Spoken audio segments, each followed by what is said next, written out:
Let's return to the story that Brazil's former president Jair Bolsonaro has returned from his self-imposed exile in the United States. He landed in the capital Brasilia on a commercial flight from Florida this morning. It's the first time he's been back in Brazil since his supporters stormed Congress on the 8th of January. Our reporter Camilla Motta is following events from Sao Paulo. How many people bothered to turn out to greet him, Camilla?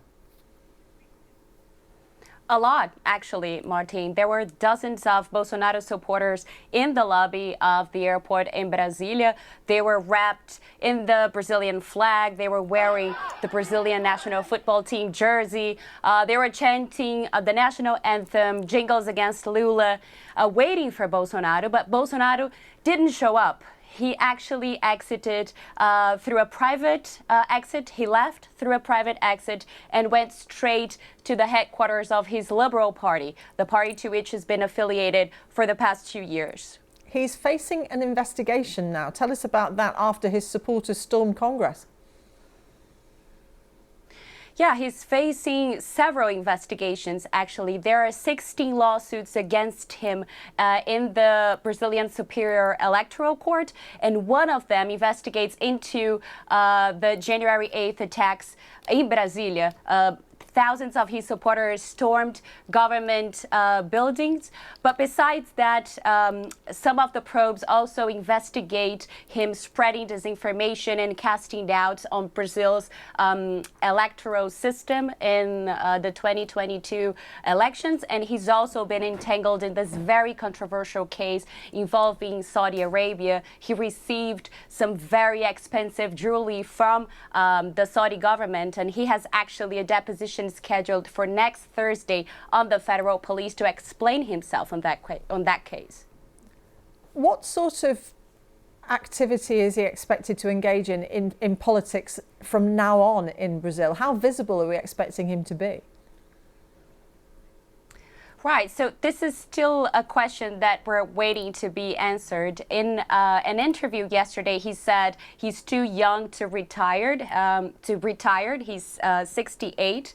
But to the surprise of many, he also said that he wouldn't lead the opposition against Mr. Lula da Silva, the current incumbent. So I guess that it all depends how much he'll be involved in all the legal troubles that he will face from now on. To see how much he'll be able to actually dive into politics, because this is the first time in 32 years that Bolsonaro doesn't have political immunity. So he'll be tried by the Brazilian common justice. So this is a big change for him.